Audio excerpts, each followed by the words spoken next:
Why do I give of myself so freely and yet get rejected so often?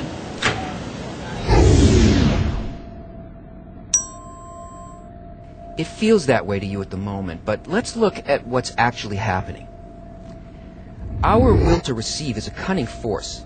It's always doing things with the thought of the best possible outcome for me. In the physical world, the world of egoistic desires, it's impossible to give solely with the thought of another person's benefit. Even in the most apparently altruistic outward actions, we're always operated by the principle of receiving only for self-satisfaction. Now, Kabbalah tells us that there are 4 possible modes of interaction with the single force in the universe that works in the form of either bestowal or reception. Receiving for the sake of receiving. This is an unconscious state where a person has no awareness that they're constantly calculating only for themselves. And most of us spend the majority of our time in this state because the whole universe, including our level of existence, is made from this primary desire. Nothing could survive without the will to receive, and everything that we perceive around us is made from this and nothing else.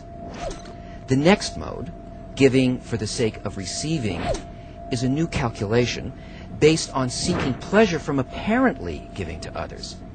This is how our society functions, with its laws and its customs of interaction.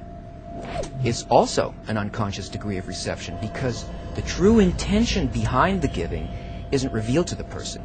It appears as if I'm giving to others, but in fact, I'm only trying to get more pleasure. I want something back from my giving.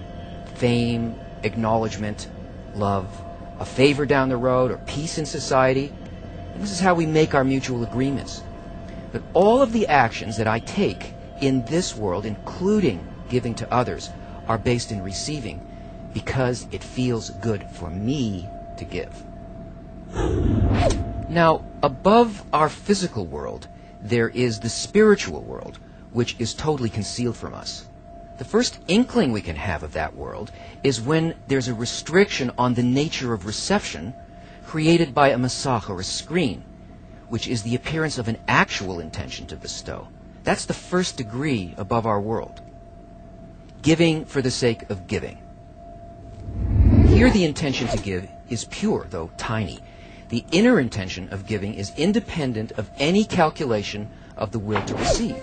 Here there's no intention of self-benefit, no good feeling, no wish for society to live in peace, just so it'll make my life easier, no gain in social stature, no increase in self-esteem, nothing for myself at all. Now who can say, without any self-delusion, that they've ever really done this? This form of bestowal never brings any kind of pain to the giver because there's no desire to receive anything, so you can't be empty, and therefore you can't suffer. This degree seems impossible to achieve on our own, because it is. Our nature is one of total reception and can do nothing but calculate for self-benefit. This degree is achieved internally by assistance from a higher level that creates this restriction on our will to receive as a response to our heartfelt desire to reach just that. Last and the most exalted degree that we can attain is receiving for the sake of bestowing. In this spiritual degree, a person calculates how much pleasure to receive, but only thinking about how it will please the giver of the pleasure, the creator.